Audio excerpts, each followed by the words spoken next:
Hola, buenos días a todos y todas. En el presente vídeo vamos a hablar de la era de los nuevos descubrimientos geográficos que van a sucederse en la Edad Media y en la Edad Moderna, destacando de entre ellos el descubrimiento de América por parte de la expedición española comandada por Cristóbal Colón. Pero antes de hablar de ello, debemos conocer el cómo se pudo llegar a eso. Para que la expedición colombina se pudiera llevar a cabo, se tuvieron que dar una serie de cambios en Europa, especialmente en la península ibérica, desde donde saldría Cristóbal Colón. Durante la Edad Media, la península estaba dividida en 5 reinos, siendo el Reino de Castilla y la Corona de Aragón los más extensos y fuertes. Estos llegarán en el siglo XV a verse inmersos en fuertes conflictos sociales y guerras civiles, para finalmente, en el año 1469, llegar a unirse gracias al matrimonio de Fernando, futuro rey de Aragón, e Isabel, hermana de Enrique IV, el que fuese rey de Castilla. El resultado de esta unión dinástica, del matrimonio de Fernando e Isabel, fue un nuevo modelo de monarquía dual, que conservaba la autonomía e independencia de gobierno de los monarcas en cada uno de los reinos. Pese a actuar de forma diferente en cada reino, los reyes católicos trabajaron conjuntamente en política exterior y en materia religiosa y militar. Fernando se convirtió en rey de Aragón en 1479.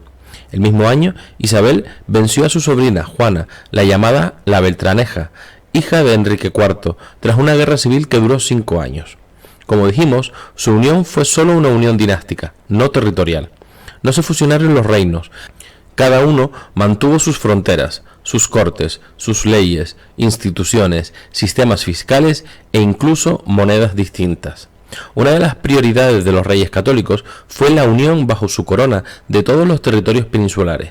Para ello actuaron en los siguientes reinos: el reino de Granada, gobernado por los nazaríes, último de los territorios musulmanes en la península. Tras una guerra en 1482 y 1492, Boabdil, el último rey nazarí, aceptó la rendición y Granada pasó a formar parte del reino de Castilla. El siguiente sería el reino de Navarra. Ante la alianza de Navarra con Francia, Fernando invade el reino al mando de un ejército castellano, alegando derechos dinásticos hereditarios. En 1515, Navarra quedó incorporada, pero conservó sus fueros, sus leyes y sus instituciones. El siguiente sería el reino de Portugal. En este caso, los reyes católicos también propusieron la unión con el reino luso, con el reino portugués, y para ello utilizaron una política de alianzas matrimoniales, conseguido finalmente con Felipe II, nieto de los reyes católicos. Vamos a ver también cómo los reyes católicos van a orientar su política internacional en 3 grandes direcciones. Por un lado, el Mediterráneo, en el cual la política internacional de estos mismos reyes va a aspirar a convertir su monarquía en una potencia marítima en el Mediterráneo. Fernando va a continuar la intervención aragonesa en el Mediterráneo, en el propio mar. Se enfrentó para ello con Francia, que aspiraba a conquistar el reino de Nápoles. Los enfrentamientos entre ambos reinos fueron frecuentes. Primero, Fernando recuperó los condados del Rosellón y la Cerdaña en 1493, y después venció a los franceses en Nápoles. Y también el otro gran enemigo eran los piratas berberiscos. Para ello, para frenar a estos piratas que amenazaban el comercio del Mediterráneo, la monarquía va a conquistar Melilla en 1497, Orán en 1509, Argel y Bujía en 1510. El otro gran foco va a ser el del Atlántico. Castilla y Portugal habían comenzado a explorar el océano Atlántico. A la conquista portuguesa de Madeira y las Azores, los reyes católicos van a contestar con la conquista de las Islas Canarias, que fueron incorporadas a la corona de Castilla entre 1478 y 1496. Recordemos que de Canarias casi no se sabe nada de ellas durante la Edad Media. Tras la caída del Imperio Romano se perdió su conocimiento. Se dejó de visitarla y en los mapas no van a aparecer. Es probable que por la proximidad a África los navegantes árabes las conocieran, pero no hay noticias de su paso por las Islas Canarias. Fueron los europeos los que redescubrieron a finales del siglo XIII, y esto va a hacer que fuese el primer hallazgo en la expansión geográfica europea en el Atlántico. Vamos a ver que los marinos genoveses redescubrieron Canarias, especialmente en 1312, cuando Lancelot Malocello llega a Lanzarote. Más tarde, en 1341, Nicoloso de Arreco y Angliolino de Tequia llegaron gracias a las labores de Alfonso IV.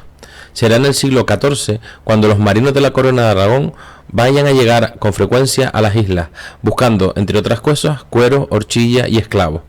La Iglesia, en este caso, va a tratar siempre de meter a las islas en el cristianismo. En 1351 se va a crear el Obispado de la Fortuna, en el actual municipio de Telde, además de la llegada de los franciscanos, catalanes y mallorquines a la isla de Gran Canaria. A finales del siglo XIV serán los andaluces y los castellanos los que desplacen a los aragoneses en la conquista de las islas. Va a destacar en 1393 una expedición que va a capturar a 160 aborígenes. El otro gran descubrimiento va a ser cuando en 1492 Cristóbal Colón descubre un continente desconocido para los europeos, América. La política exterior de la monarquía va a tomar un nuevo rumbo. El Atlántico se va a convertir en un gran eje comercial, mientras que las rutas comerciales del Mediterráneo perderían importancia. Otro aspecto destacado para la política internacional de los reyes católicos van a ser las alianzas matrimoniales que se van a tejer entre todos los reyes a través de los hijos de los monarcas. El objetivo básicamente era aislar a Francia y fortalecer la presencia castellana y aragonesa en Europa. Para ello, los reyes católicos van a casar a sus hijos e hijas con los herederos de las casas reales europeas, como portuguesa, inglesa, austríaca, etc. Esta nueva monarquía, representada por los reyes católicos, va a generar un nuevo modelo de organización. Cuando estos reyes iniciaron su reinado, la autoridad del monarca era débil y la nobleza y el alto clero gozaban de muchos privilegios y poder. Isabel y Fernando quisieron imponer su autoridad en los reinos que gobernaban y limitar por tanto el poder de estos grupos privilegiados. Para ello crearon unas instituciones de gobierno, impusieron la unidad religiosa, promovieron una diplomacia de Estado y emprendieron una ambiciosa política exterior. De este modo, quisieron crear un Estado autoritario, pero el resultado no fue el mismo en el Reino de Castilla que en el Reino de Aragón. Veamos cada una de las coronas por separado. En la corona de Castilla. En Castilla, donde la alta nobleza y el alto clero habían apoyado a la Beltraneja y eran contrarios por tanto a Isabel, se llevó a cabo una política destinada a limitar el poder de los privilegiados.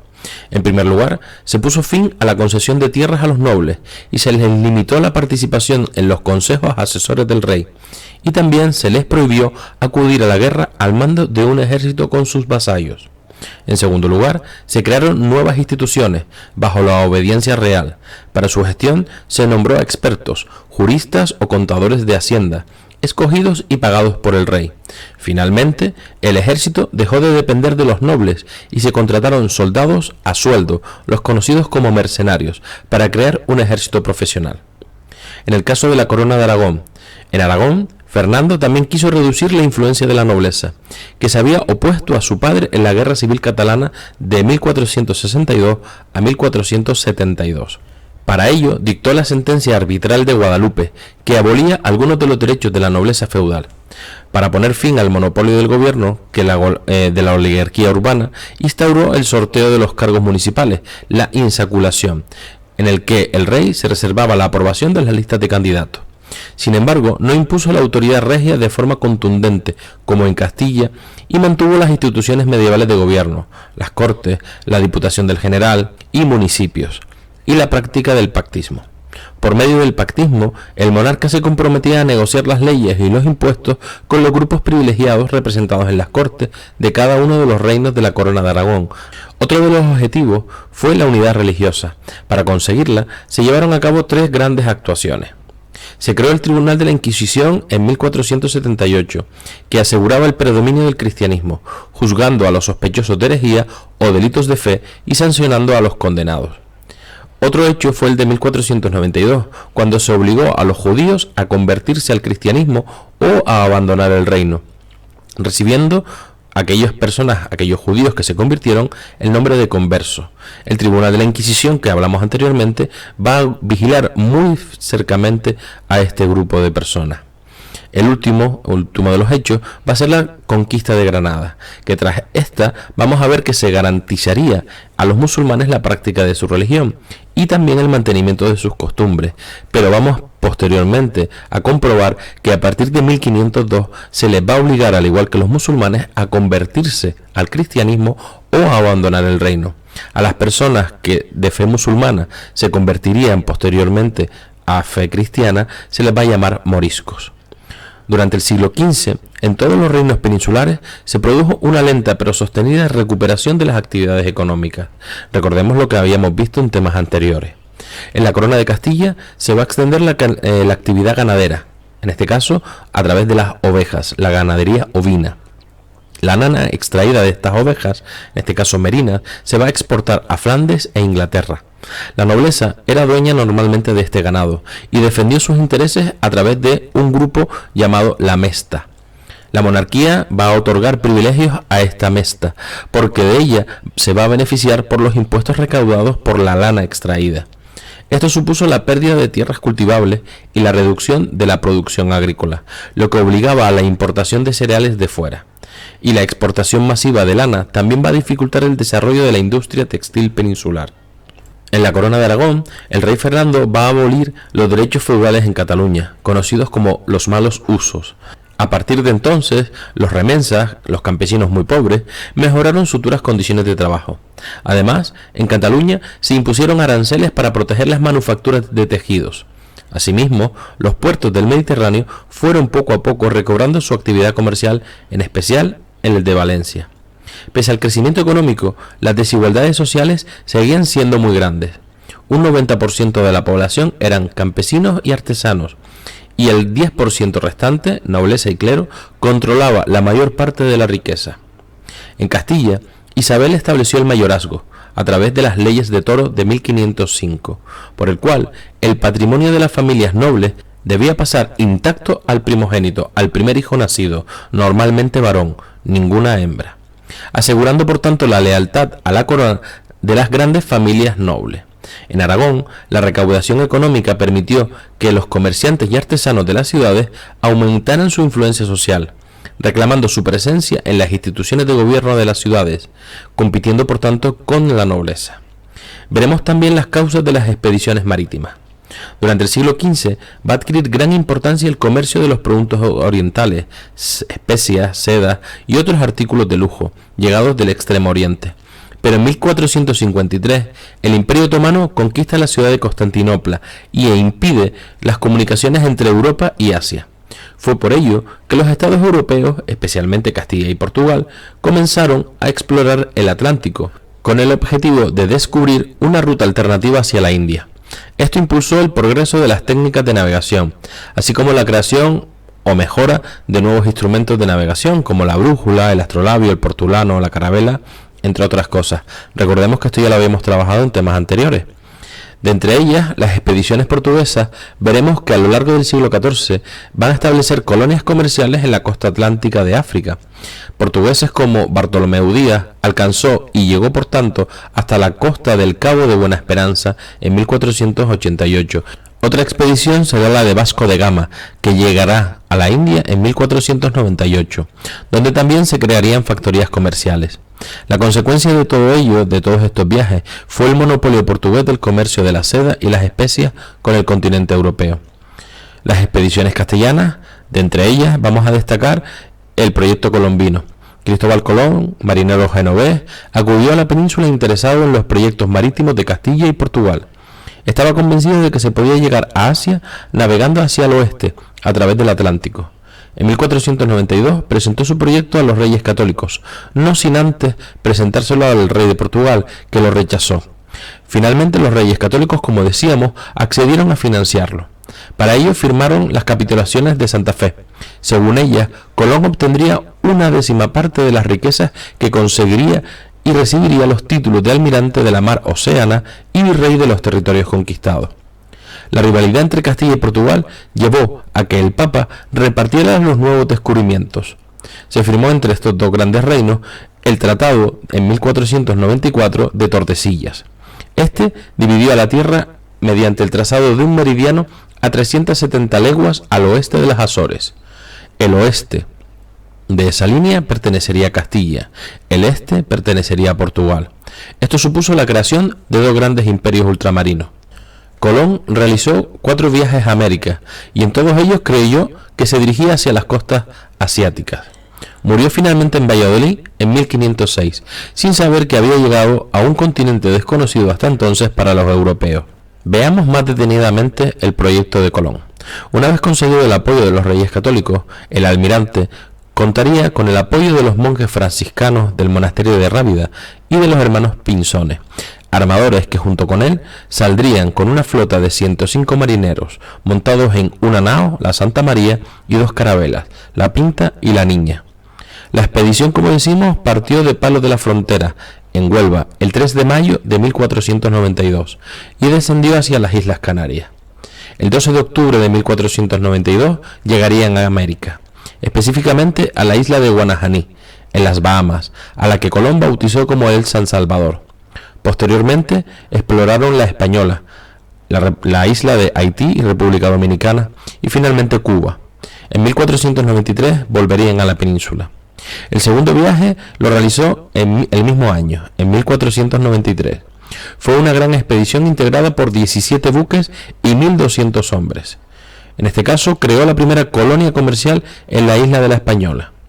En el tercer viaje, 1498, descubriría la desembocadura del río Orinoco y las islas de Martinica y Trinidad. Por último, el cuarto viaje, en 1502, va a recorrer las islas del Caribe y explorar las costas de América Central. Pese a su gran descubrimiento, Colón cometió una serie de errores en sus cálculos que explican que durante más de 20 años creyese que había llegado al continente asiático. Colón sustentó su proyecto a partir de una serie de conclusiones. La primera, estaba convencido de la esfericidad de la Tierra. Mantenía, al igual que Toscanelli, la idea de que existía un solo océano entre Europa y Asia.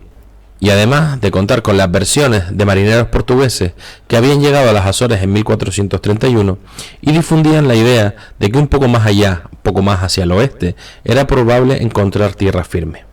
Pese a ello, Colón cometió 3 errores en sus cálculos. Los antiguos griegos estimaron en unos 38.000 kilómetros la longitud de la circunferencia de la Tierra. Se quedaron cerca de los 40.000 que realmente tiene, pero Colón pensaba que la Tierra tenía unos 29.000 kilómetros. Por ello pensó que la distancia entre Canarias y Zipango, lo que actualmente sería Japón, era de apenas de unos 4.500 kilómetros, cuando en la realidad es de unos 20.000 kilómetros. Colón murió convencido de que había llegado a Asia. Nada le hizo percatarse de que las tierras a las que había llegado fuesen un continente diferente que se encontraba entre Europa y Asia. Solo tras el último viaje de Colón se comenzó a explorar el continente americano. Una de aquellas expediciones la realizó Vasco de Núñez de Balboa, que atravesó el Istmo de Panamá. Este descubrió el Océano Pacífico una vez atravesó el istmo. Tras ello se llegó a la conclusión de que las tierras descubiertas pertenecían a un nuevo continente. El nombre de América viene del comerciante italiano Americo Vespucio. Este participó en 4 viajes a las Indias. En sus cartas a Lorenzo de Medici comentó que aquellas tierras eran la 4ª parte del mundo, un nuevo continente. Sería un cosmógrafo alemán el que propuso que las nuevas tierras fueran conocidas con el nombre de América. A la llegada de América, vamos a ver cómo los españoles descubrieron una América habitada, con una gran variedad de pueblos, llamados comúnmente precolombinos.